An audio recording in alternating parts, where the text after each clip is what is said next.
मित्रों, हमारे देश का इतिहास, जब हम प्राचीन इतिहास में जाते हैं तो हम देखते हैं कि हमारा स्वरूप कितना विशाल हुआ करता था। आज हमारे देश का एक छोटा सा टुकड़ा ही भारतवर्ष बचा हुआ है, जबकि इसके पहले अफगानिस्तान, पाकिस्तान, श्रीलंका, बांग्लादेश, थाईलैंड, इंडोनेशिया, ये सब कभी भारत के अंग हुआ करते थे। यहाँ पर भारतीय सभ्यता हुआ करती थी, यहाँ पर भारतीय शिक्षा हुआ करती थी। मित्रों, हमारे देश में समय समय पर तरह तरह के आक्रमण हुए, तरह तरह के उपद्रव हुए और तरह तरह का ध्वस्तीकरण हुआ, इस्लामीकरण हुआ। इस्लामीकरण के दौरान हमारी शिक्षा व्यवस्था को नष्ट करने का प्रयास किया गया, हमारे धार्मिक आस्थाओं के चिन्हों को नष्ट करने का प्रयास किया गया। इस तरह से हम तरह तरह की उथल पुथल से हमेशा जूझते रहे। उसके पश्चात ईस्ट इंडिया कंपनी यहाँ आई। ईस्ट इंडिया कंपनी के आने के बाद उन्होंने इस चीज के लिए सर्वे कराया कि किस तरह से हम यहाँ पर शासन कर सकते हैं। ब्रिटिश हुकूमत की तरफ से एक अधिकारी भेजा गया, टीबी मैकाले। टीबी मैकाले ने यहाँ पर एक सर्वे कराया, जिसमें चारों दिशा में सर्वे हुआ, जिसमें जो है मद्रास प्रेसिडेंसी, थॉमस मुनरो द्वारा सर्वे कराया गया। 1822-1826 में माउंट स्टर्ट एल्फिन स्टोन द्वारा, 1823-1829 बॉम्बे प्रेसिडेंसी द्वारा सर्वे कराया गया। विलियम एडम 1835-1838 बंगाल बिहार में सर्वे कराया गया और जी.डब्ल्यू. लाइटनर द्वारा 1882 पंजाब में सर्वे कराया गया। और उसके बाद एक रिपोर्ट प्रस्तुत की गई कि यहाँ पर 100% शिक्षा व्यवस्था है, जिसमें हमारा साउथ इंडिया सबसे ज्यादा 100% लिटरेट था, 100% साक्षर था।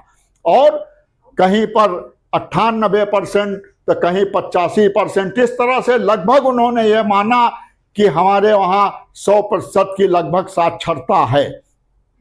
और हर गांव गांव में गुरुकुल हैं, छोटे विद्यालय, पाठशालाएं, गुरुकुल और उसके बाद उच्च शिक्षा केंद्र, विश्वविद्यालय तक की यहाँ पर व्यवस्था है। जबकि 13वीं शताब्दी तक ब्रिटेन में कोई विश्वविद्यालय नाम की कोई चीज नहीं हुआ करती थी।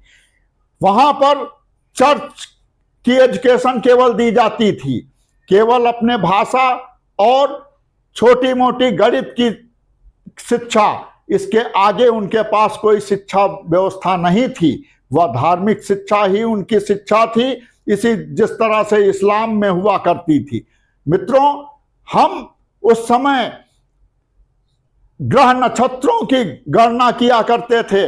हम पूरे विश्व में हम परमाणु की संरचना कर चुके थे। आज जो है हमारे वहां ऋषि कणाद जैसे लोग, जिन्होंने ईसा से 600 वर्ष पूर्व ही अपनी परमाणु के बारे में एक थीसिस दे दी थी। इस तरीके से हमारे वहां शिक्षा के क्षेत्र में जब उन्होंने देखा कि यहाँ पर 100% लिटरेसी है और उसके साथ में कोई भी व्यक्ति गरीब नहीं है, कोई भी व्यक्ति बेरोजगार नहीं है, कोई भी व्यक्ति यहाँ पर किसी पर कोई भी व्यक्ति किसी पर डिपेंडेंट नहीं है, आश्रित नहीं है।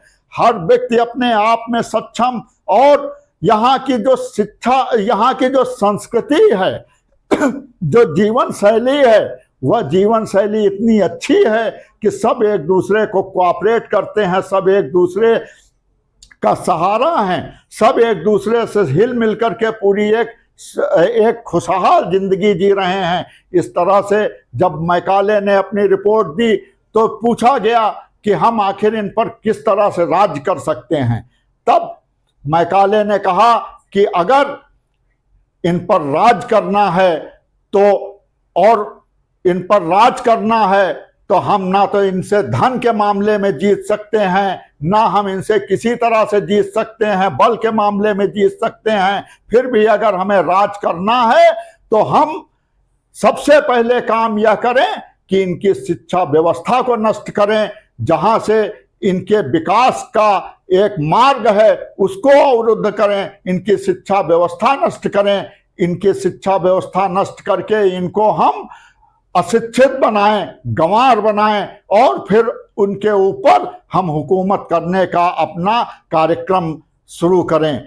इस तरीके से हमें अशिक्षित बनाने का के लिए 1835 में एक कानून लाया गया, इंडियन एजुकेशन एक्ट। उसके तहत हमारे गुरुकुलों को अयोग्य और हमारी शिक्षा व्यवस्था को, हमारे ग्रंथों को गंवारू घोषित किया गया और उन्हें सारे गुरुकुलों को नष्ट करने का एक आदेश जारी किया गया और हमारे गुरुकुलों को नष्ट करने का अभियान चलाया गया। गुरुकुलों के अध्यापकों को, कुलगुरुओं को दंडित किया जाने लगा, गुरुकुलों को नष्ट किया जाने लगा और हमारी शिक्षण व्यवस्था को पूरी तरह से नष्ट करके हमारे ग्रंथों को गंवारू और हमारी भाषा को गैर वैज्ञानिक बता करके और अपने कॉन्वेंट की शिक्षा आरंभ की गई। अब अगला शिक्षा के विषय में मित्रों अगले भाग में आपको बताऊंगा। जय हिंद, जय भारत, वंदे मातरम।